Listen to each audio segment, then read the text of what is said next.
For the Armenian American community, the U.S. presidential election raises question about what Trump's administration might mean for Armenian issues. To discuss these topics, we're joined by Aram Hamparian, Executive Director of the Armenian National Community of America, who will offer insight into the community's expectations and ANCA priorities under this new political landscape. Thank you for this opportunity and thank you for your time. How would you interpret the results of this election where Donald Trump not only won the Electoral College but also secured a significant lead in the popular vote? What factors do you think contributed to this decisive victory, especially given recent U.S. political trends? Sure. I would say that in terms of like what this administration might mean for our community, I'll frame it this way, that if Harris had won, we could have expected a general continuity, that the Biden administration and previous administrations, their policies would generally carry forward. Armenian issues would be dealt with at, let's say the level of a deputy assistant secretary, and it wouldn't become a political issue. It would just be a policy issue, great continuity. The Trump administration, I think, will bring about a disruption. Now, what remains to be seen is whether that disruption is going to be good or bad. Last time around, he brought in people like Bolton who were very bad, who really, I think, helped set the stage for and certainly did nothing to stop the 2020 attack. So that was the bad direction. We're hoping that this time around that it'll be in a better direction. And we did our best to help create that environment or that landscape by elevating our issues during the campaign season. Mm-hmm. And just days before the election, Donald Trump condemned the forced displacement, deportation of Armenians in Nagorno-Karabakh, committing to protect persecuted Christians, as he said. He didn't use the term Nagorno-Karabakh. Instead, even he used Artsakh, which is also very symbolic and maybe telling. How significant is this statement in the context of Armenian American concerns? And do you see it as a meaningful shift in U.S. engagement? I see it slightly differently, right? One way to think about this is as a promise or a pledge or a commitment for future action. And I think as Armenians, we've seen this, this play many times. And I think it would be foolish for us at this point to think that campaigning equates to governance. There's a one-to-one match of what's said in a campaign and what's done in office. We know that's not the case. At the same time, campaign statements do help generally create a framework for how the political community looks at issues, and that's a good thing. But most significantly, and this is very significant, is that the candidates felt this time that there were political costs and political benefits to lining up on the right side of the Armenian American community. When President Trump publicly calls out Biden and Harris for their failure to stop the ethnic cleansing of Artsakh, that signals everybody else that Armenians are not simply viewed as people presenting facts or people offering a moral argument. Armenians are viewed as votes in swing states like Michigan and Pennsylvania that can help affect the outcome of the election. That, I think, was the most meaningful shift. It has, frankly, less to do with their words and more to do with our stock as voters.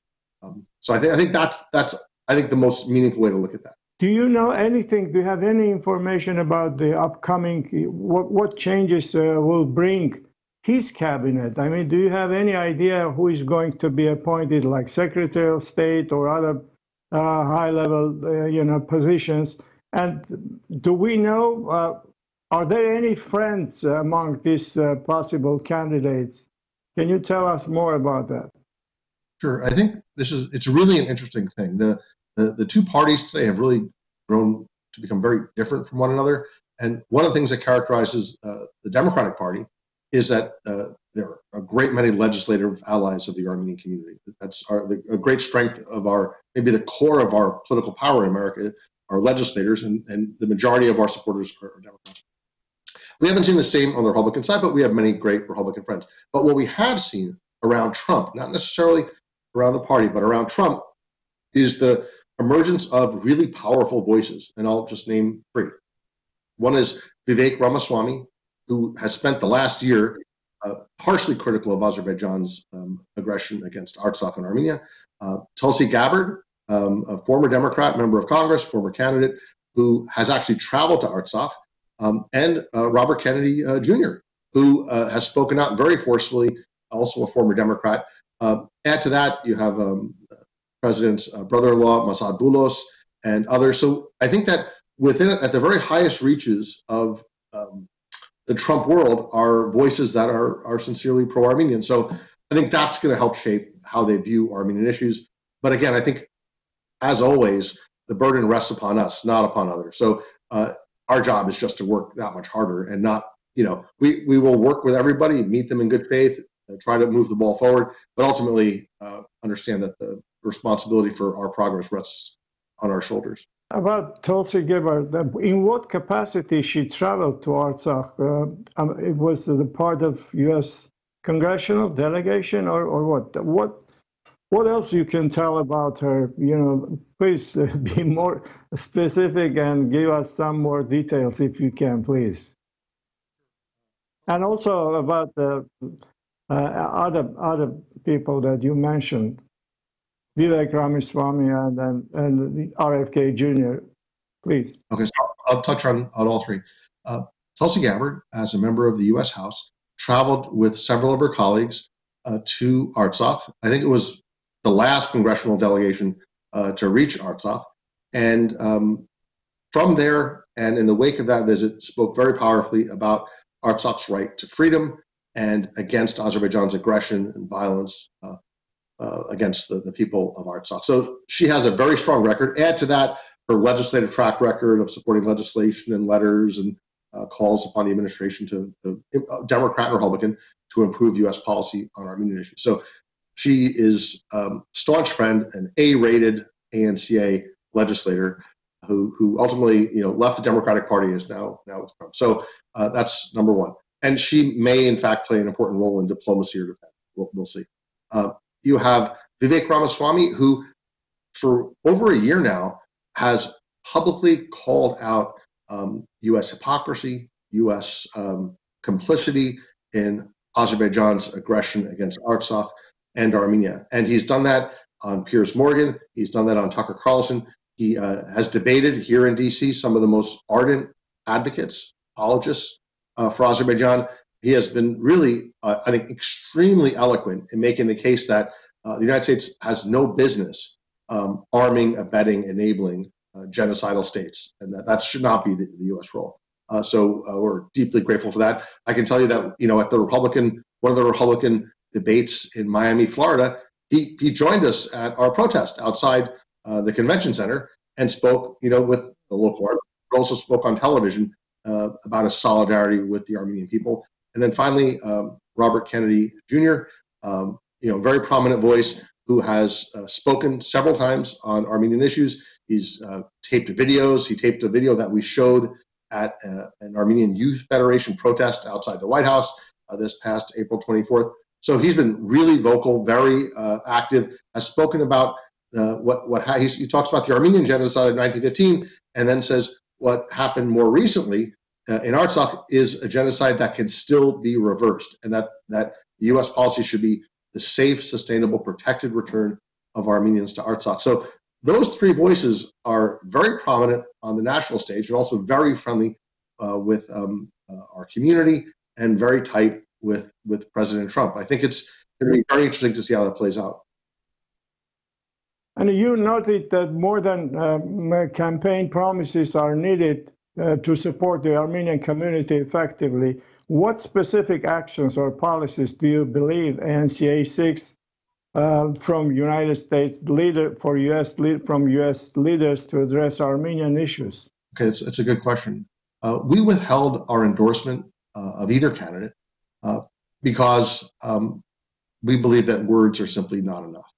Both candidates, both tickets, had an opportunity to take actions before the election that would have earned them the support of Armenian Americans. Like, for example, President Trump could have called Speaker Johnson and said, there's legislation before the House, it's stalled in committee, it would enforce restrictions on aid to Azerbaijan. Get on the phone with him and get that passed. That's something that candidate Trump could have done that I think would have resonated with Armenians. The vice presidential candidate J.D. Vance was and is a sitting senator. He could have co-sponsored legislation on Azerbaijani war crimes and rights abuses, but he chose not to do that. On the flip side, Harris, as vice president, could have announced an enforcement of Section 907, the restrictions on aid to Azerbaijan. She could have increased the aid to Artsakh refugees. She could have said that we're not going to participate, or we're going to limit our participation in this global climate conference until Azerbaijan releases Armenian hostages. There's a whole range of things that they could have done before the election that I think would have been very meaningful for Armenian Americans. But the idea that they would, in the days and weeks, even hours before the vote, say certain things, we've learned through painful experience to take those promises, those pledges with a grain of salt. Candidates need to deliver up front.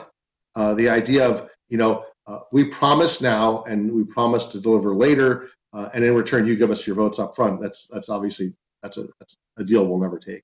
There's interesting debate right now going on among Democrats. Even they're criticizing themselves, and now they even say that the U.S. administration, the current administration, lost touch with the people. And perhaps we can say, as an Armenians, that they lost touch also with the Armenian community. Can we say that? I'm talking now about the D.C. foreign policy establishment more than any particular administration.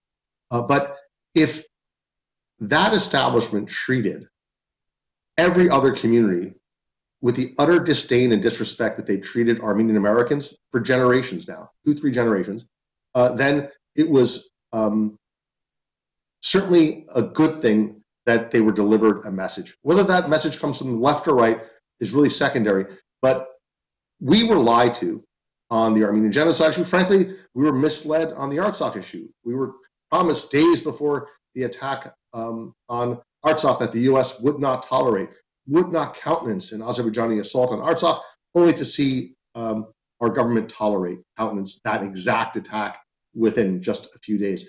If the U.S. foreign policy establishment, under Democrats and Republicans, treated every other constituency, every other community the way they treated Armenians, with a level of disrespect and deception and utter disdain, right, then it was about time that a message was delivered to that establishment.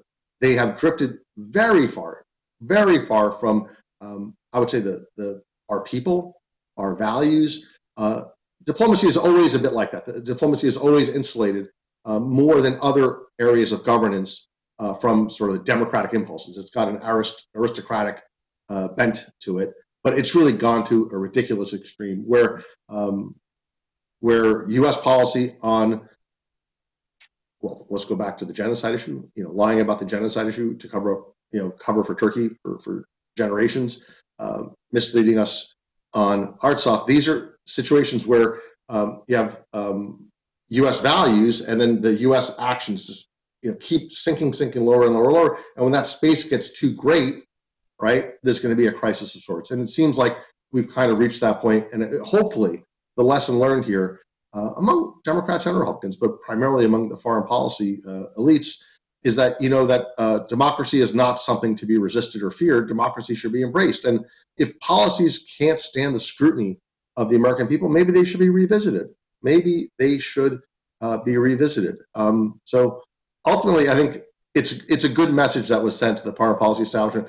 There were times during the campaign where it seemed like the foreign policy decision-making was directly at odds with the interests of the administration. So the U.S. pushed a policy, let's say, on the Middle East, or the U.S. pushed a policy on Ukraine. In our case, the U.S. pushed a policy on Armenia that were offensive and even outraged voters. And ultimately, that there's a price to pay for that. And I think we saw that this election. I remember at some point, the U.S. high-level officials, State Department, Undersecretary of State, and they were warning Azerbaijan that, attacking Nagorno-Karabakh would be a red line for United States, and there will be consequences. But despite that, just a couple of days later, Azerbaijanis attacked Nagorno-Karabakh. This was so embarrassing. And do you think that if the U.S.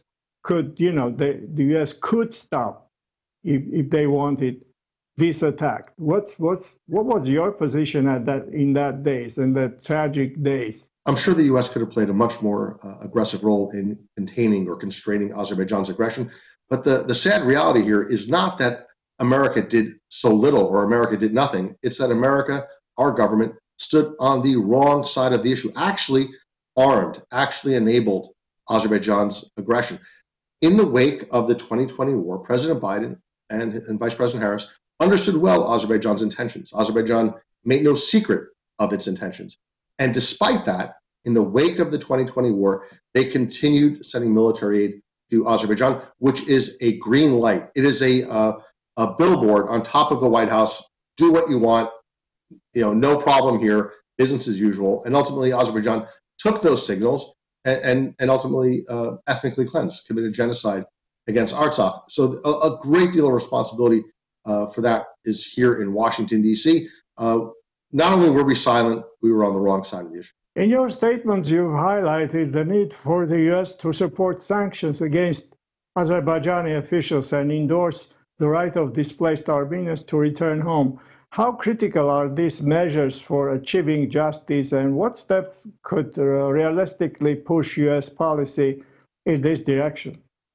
Yeah, I would say those are our top two priorities.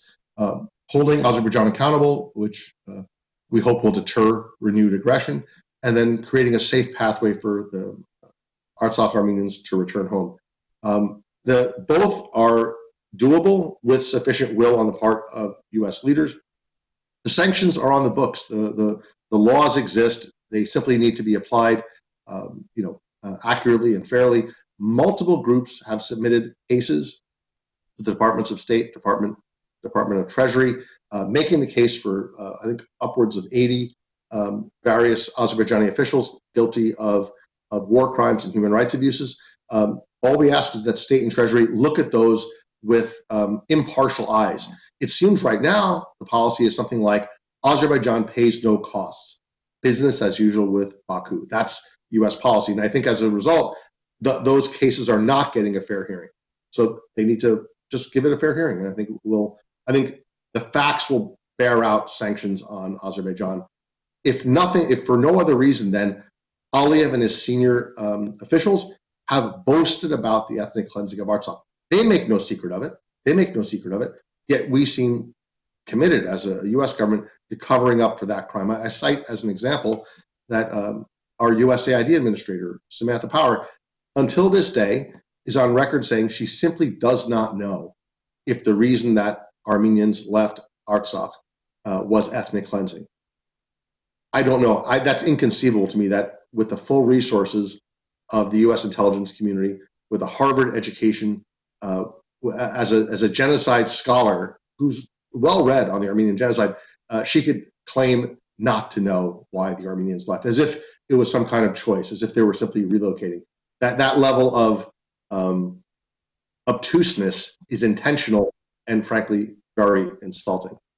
So that's on the side of accountability, and on the side of return. Any return ultimately has got to be under an international mandate. The thought that Azerbaijan could guarantee the safety of Armenians on their return is not borne out by the history of the last 3 or 4 years, but certainly the history of the last century. Azerbaijan has been very vocal about its desire to ethnically cleanse Artsakh. So what the U.S. needs to do is take this issue to an international arena, through the UN, through other multilateral, perhaps, institutions, and say, let's have a discussion on this subject. And who could be against that? Every nation in the world, I think. Certainly the US, certainly Azerbaijan, Turkey, Armenia, all subscribe to the principle that citizens forced from their homes have the right to return. That's not contested. The question is, how do you make that happen? And there should be a dialogue toward that. And to this point, the U.S. has not put that on the agenda, has not pressed that, and we'd like to put that on the table. A dialogue. We'll see where that dialogue goes, but there certainly needs to be a dialogue. I don't know of an argument that can be made against that. And now, looking forward, what are ANCA's key priorities for U.S.-Armenia relations? Are there specific policies, partnerships, or support measures ANCA will be prioritized depending on the administration? How important is the Armenia's security? Will you be asking and pushing for increased U.S.-Armenia, for example, U.S.-Armenia military ties, military cooperation? I think we'll push for a strengthening of the bilateral relationship in ways that makes Armenia safer. I would say less domestic interventions and more international protection. So there's no end of favorites that our Department of State and USAID play in the context of Armenian political life, but that's really not the place of the United States to decide or to pick favorites and winners and losers in the Armenian political landscape, in the same way that we as Americans don't like it when other countries try to intervene in our political life. It's not their place to do that here, and it's not our place to do it elsewhere. So less focus on that and more focus on the types of hard power, the infrastructure, the economic support, perhaps the military support, the things that will make Armenia a safer place. I think of these things very often as a father, that we want our families, or our kids certainly, to grow up strong and smart, to be good students, to be healthy and have good habits. And there's no end of priorities that we have for our children. But at the very top of the pyramid is that they should be safe. And as we face existential threats in ways that almost no other countries in the world face. So, an Armenian child might wake up uncertain if their country will be around in a week, a month, a year. That's not the case in France or Brazil or Australia or China or countless countries around the world. So in that type of situation, the U.S. government, USAID running, a domestic democracy or media training program really is, like, I think, tone deaf. What Armenia needs today, more than anything, is security. And the U.S.-Armenia relationship should be aligned with how do we make Armenia more safe? How do we mitigate the threats against the existential threats against the very survival of the Armenian nation? That should be our North Star in terms of bilateral relations. And all the rest, there's time for a democracy program, political party program, a media program. There's been no end of training and support for the local police forces, right? This seems like there's endless checks get written for that, but not enough is done to support Armenia's security. Yeah, and Trump has pledged to mediate or to support peace between Armenia and Azerbaijan. From ANCA perspective, what should a genuine US-led peace mediation or peace efforts entail? And how influential is ANCA to ensure that the new administration addresses Armenia's interests? Sure. In the context of American diplomacy, I always put the words peace in quotes, because peace really means whatever the person saying it means. And peace might be, on Azerbaijani terms, which is the subjugation of Armenia, the partition of Sunik.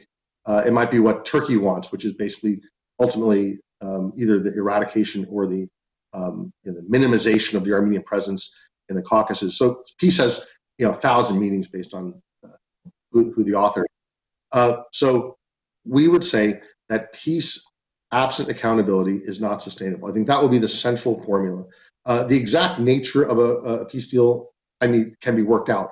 But if it's being negotiated in the context of Azerbaijan getting away with everything that it's done, bearing no consequences for its actions, for its ethnic cleansing, for its genocide, then we're going to see that this peace is just going to be one more step toward the eradication of Armenia in our part of the world, and will not abide that. Will not allow that. How effective will be? I think that remains to be seen. That's I believe ultimately that we place our faith in ourselves and our hard work. We did a lot of work this election cycle, and we saw that bear fruit. We were not cheerleaders for either side. We were fully enfranchised American stakeholders. We were voters who have voice, who have impact, who have influence, and we leverage that in a very serious way. I joke sometimes that we're not the RNC, we're not the DNC, we're the ANC. And our North Star as an organization, as a community, is, how can America help ensure that this small nation, this first Christian nation, is not wiped off the map? And that guided all of our actions. I felt that we made a very decent impact, and you should not, your viewers should not sort of just believe my words. They should look at how the candidates themselves interacted with Armenians. They prioritized Armenian issues precisely because they knew that there were votes behind that issue. And I think that's a good thing. The fact that RFK got involved, Vivek, Tulsi, Trump, and Harris, that all these major movers in the American political system felt that in the context of an election they needed to address Armenian issues is a tribute to our community and the rising stock of the Armenian American vote.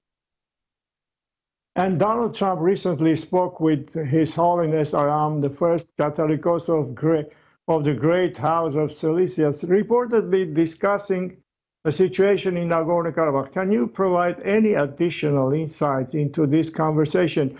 Do you think there's more behind the official statements from both sides that suggest a new level of support? What can you tell us? Sure. Again, I think this reflects President Trump's sort of his general view of the plight of Christians around the world, and he views the threats against Armenians within the context of the dangers facing Christian groups. So I think that's significant. And that's a different approach than traditional democratic administrations, who have had maybe more of a human rights and less of a religious freedom focus. Both are very important. So that's number one. Number two, it shows that we were impactful, viewed as an impactful constituency in the election cycle. And I think that that discussion we read about, and got reports about the discussion. I think that was perhaps the tip of the iceberg. I think it reflects a deeper and broader dialogue that's taking place between President Trump and his team and a variety of Armenian stakeholders, some like Aram Hamparian, others here at the ANCA. I think that we're seeing a dialogue. We're going to do our absolute best to see those discussions bear fruit in terms of policy. Mm-hmm. Now let's talk about the influence of Armenian voters in swing states. While Armenian Americans in California have a significant impact on congressional races, their influence on presidential elections is more limited due to the state's strong democratic leaning.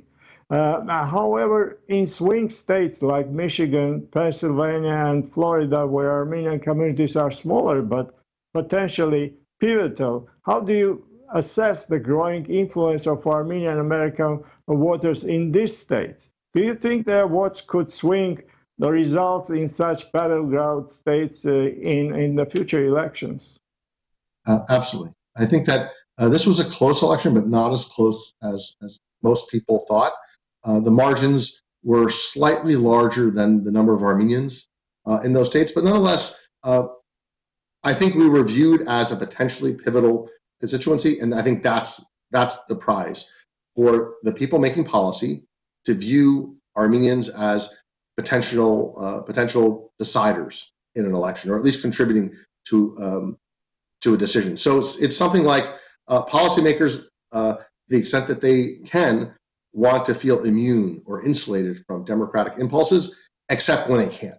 And that's our job, is to make it impossible for them, for the discussion at the very highest reaches of the American government to be something like policymakers contemplating, let's say, a hostile policy toward Armenian American issues, and then the political people in the room saying, if you do that, here are the costs, or if we do otherwise, here are the benefits. That's the calculus. That's the sort of the space in which we want to operate, where the worst impulses of policymakers can be checked by the realities understood by politicians. So I think that's very significant. I would also say that the Middle East conflict, the Israeli attack on Gaza, I think really speaks to the fact that foreign policy issues made a difference in this election in ways that have not been the case in years past. It's almost always comes down to the economy, to jobs, to inflation, all these various things. But in Michigan and other states, concern about U.S. policy on Israel and the Palestinians really moved a lot of votes, really in Michigan, but also in other states.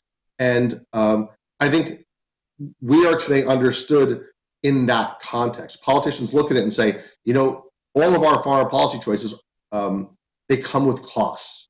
They come with costs. We want very much in the DC think tank world and the academics and the State Department, they have a groupthink that they're very confident about, and they, it's almost a heresy to challenge their theology of how American foreign policy should be conducted. But once in a while, there's an electoral movement that wakes them up, and I think we're viewed in that context, and we want policymakers to consider that there are people in America, Armenian Americans primarily, but also many, many allies who watch this stuff closely. And I think that's a healthy thing for us, and a healthy thing for the country. A more democratic foreign policy, I think, can only be better for our country. Do you think this election has shown any particular shift in Armenian American voting patterns? It's a good question. Isn't President Kennedy talked? I can see that I know that a lot of Armenian Americans have changed their, party, not affiliation, but, they tend to vote for the Republican agenda. I can see that even talking to the friends and, to neighbors. What can you tell us? President John Kennedy many years ago joked about how with every passing year, Irish Americans shifted slowly from the Democratic Party to the Republican Party. And there is that trend in America where ethnic groups or immigrant groups over time embrace the Democratic Party, then shift more to the Republican Party, maybe social issues or taxes or something like that. So there's a general immigrant ethnic trend rightward over generations. I think what's characterized our community is that, we well represented on both sides. We're blessed with great Democratic and Republican friends, but a willingness to cross party lines when Armenia's survival is at stake, and a desire, a very strong desire to hold people accountable. And in this cycle, the only incumbent was Biden-Harris, the Biden and then Harris candidacy. And the message, I think there was a desire to send a message to those in power at the moment that what they've done is wrong.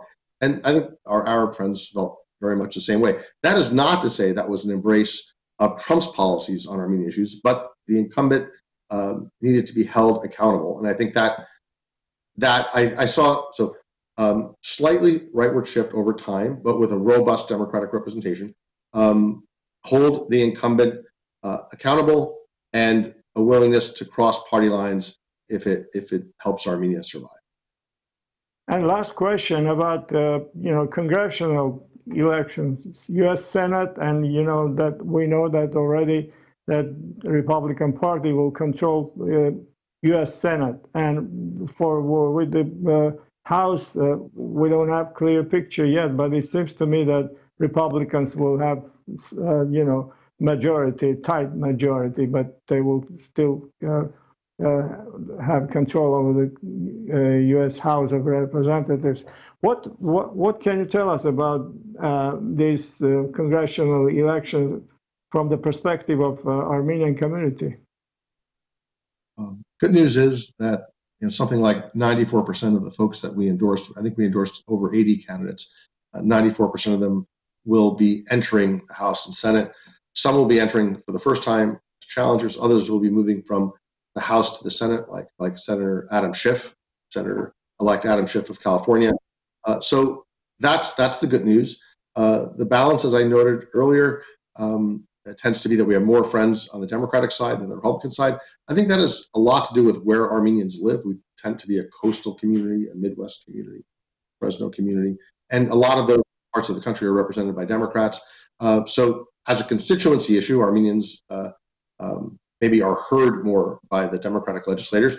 As a Christian constituency, I think we're heard more by Republican legislators. So I think there's a growing movement among on the right, among the religious freedom advocates, to see Armenia as a very a terrible case of Christian persecution, and one that requires U.S. action. So I think between the constituency approach that has been our bread and butter, and the coalition building approach and the outreach to our Christian allies, I think we have a workable and viable congressional majority in both the House and Senate in support of Armenian issues. And our job is to make the most of that in the coming 2 years. Aram Hamparian, thank you very much for this interview.